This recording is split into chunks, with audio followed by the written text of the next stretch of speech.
नमस्कार, मी वैशाली। राज्याच्या पीक विमा प्रश्नासंदर्भात एक अत्यंत महत्त्वाची आणि मोठी अपडेट समोर येत आहे। आज 13 मे 2026 रोजी कृषी मंत्र्यांच्या उपस्थितीत झालेल्या पीक विमा आढावा बैठकीकडे संपूर्ण राज्याचे लक्ष लागले होते। या बैठकीत काही जिल्ह्यांना दिलासा मिळाला असल्या तरी काही जिल्ह्यांतील शेतकऱ्यांची प्रतीक्षा मात्र कायम आहे। सर्वात मोठी बातमी धाराशिव जिल्ह्यातून येत आहे। धाराशिव जिल्ह्यातील 55 महसूल मंडळांमधील पीक विमा कंपनीने घेतलेला आक्षेप आता मागे घेण्यात आला आहे।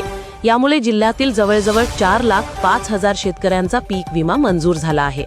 सोयाबीन पीक विमा भरलेल्या 4,44,000 शेतकऱ्यांपैकी सुमारे 95% शेतकऱ्यांना हा लाभ मिळणार आहे। प्रति हेक्टरी 10,000 ते 18,000 रुपयांपर्यंत ही भरपाई मिळू शकते। प्राथमिक अंदाजानुसार 360 कोटी रुपयांचा विमा वितरित होणार असला तरी अंतिम आकडेवारी 500 कोटींच्या पुढे जाण्याची शक्यता आहे।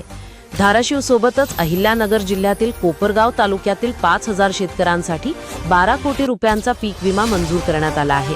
तसेच वर्धा जिल्ह्यातील 14,000 शेतकऱ्यांसाठीही 12 कोटी रुपयांची तरतूद करण्यात आली आहे। मात्र परभणी आणि लातूर जिल्ह्यातील शेतकऱ्यांच्या पदरी अद्याप निराशाच आहे। परभणीतील ज्या महसूल मंडळांवर विमा कंपनीने आक्षेप घेतला होता त्याबाबत केंद्र सरकारकडे पुन्हा पाठपुरावा करावा लागणार आहे। कृषी मंत्र्यांनी जिल्हा कृषी अधिकाऱ्यांची कान उघाडणी केली असली तरी येथील शेतकऱ्यांना विम्यासाठी आणखी काही काळ वाट पाहावी लागणार आहे। पीक विम्याच्या या गुंतागुंतीच्या प्रश्नावर जिथे लोकप्रतिनिधी सक्रिय आहेत तिथे शेतकऱ्यांना न्याय मिळताना दिसत आहे। मात्र बीड, जालना, छत्रपती संभाजीनगर आणि इतर जिल्ह्यांमध्ये अद्याप विमा कंपन्यांकडून सकारात्मक प्रतिसाद मिळालेला नाही।